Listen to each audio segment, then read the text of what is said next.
Hello, YouTube, and welcome to my new series, Black Businesses Today, or Black Business Today. My name is Ron King, and the reason why I'm starting this series is because I know that in the Black community, we don't have many media outlets for Black business, or basically how to uphold the image of Black people. We don't control our image. So that's the purpose of this series. I'm trying to shed light on what's really going on in terms of Black business, instead of what you might hear, in the mainstream media, because I think that's very important that we get to control our own narrative instead of having other people write the story for us. So let's get right into it. So I saw this article online here. I thought it was very interesting, and I think that it is very important that we discuss this.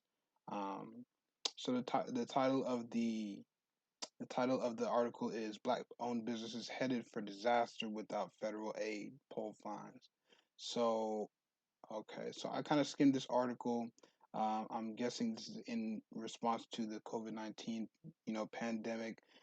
Businesses aren't able to stay afloat because of this.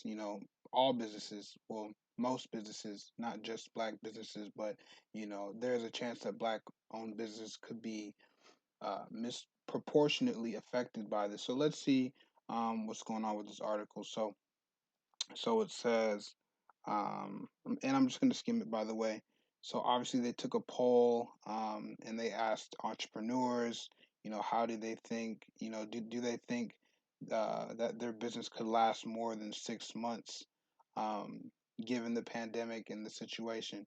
So it says that only 40% of Black respondees said that their business could last more than 6 months, compared to 46% of Asian respondees, 48% of Latinx respondees, and 55% of white respondees.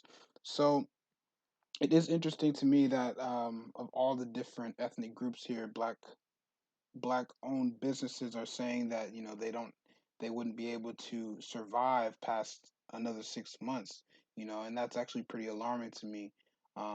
You know, because if we're going to, as Black people, if we're going to close the wealth gap, if we are going to have wealth that is proportionate to our population in this country, um, we have to have Black businesses. We have to have them in our communities because Black owned businesses, really small businesses, they they are what communities are built on. So that's what we need to protect. We need to protect our Black owned businesses. So let's go ahead and continue here. So it says the devastating consequences of these this closures will ripple throughout Black communities and last for generations. Our federal government can no longer bring immediate accessible relief to Black businesses. All right. All right. So, and then they go on to talk about the PPP program, Paycheck Protection Program. Um, so it says that of Black owned small businesses lucky enough to get federal relief, many received less money than they applied for. One example is that of Miami business owner Kimberly Douglas, whose 1 year old company produces a film festival highlighting movies directed by women. Okay. And they're basically just saying that she was unable to get the aid from the PPP program just because her business was too young, didn't have financial relationships, didn't have payroll history, and other things that were needed in order to get it. And then they go on to talk about here how a lot of small Black businesses who applied for these types of loans, they were denied and weren't given a reason why until months later, which is definitely not a good thing. If I were one of those businesses who had applied, I'd want to know right then and there, why would you deny me? Same thing if you were applying for a credit card and you got denied. Why did I get denied? You know what I'm saying? It's probably because you need to get your credit score up, but with business, it's more complicated than that. There's other factors and other reasons why you might get denied. So that's why the information is so crucial, and um, it's kind of alarming to hear that they weren't even getting feedback as to why they weren't getting approved for these loans. Um, so, and then the last thing I want to touch on this article. So, all right. So basically, all right, here it is.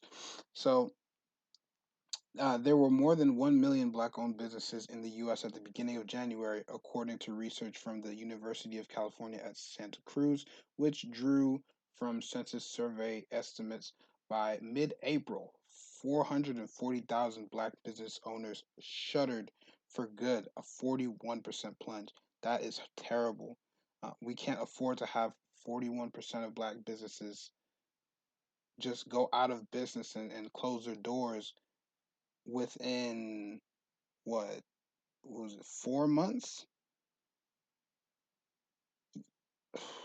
No, no, at the beginning of February. That's 2.5 months. That's terrible. We need to find a way to get this turned around. And as black people, I know we don't have all the resources that other groups might have.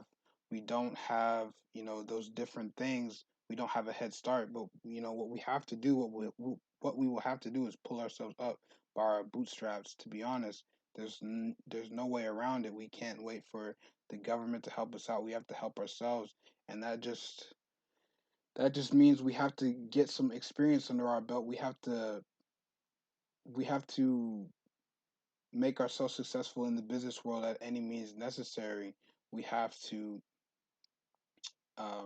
put our resources together, pool our resources, and put together resources so that we can open and run successful and flourishing businesses. Because that is the only way that we are going to close this racial wealth gap. Um, so that's about all I have for this video today. If you like the video, please like, comment, and subscribe. It helps the channel out a lot, and it only takes a small second of your time. I do appreciate you watching the video. Thank you so much for watching Black Business Today with Ron King. This is Ron King signing off. Peace.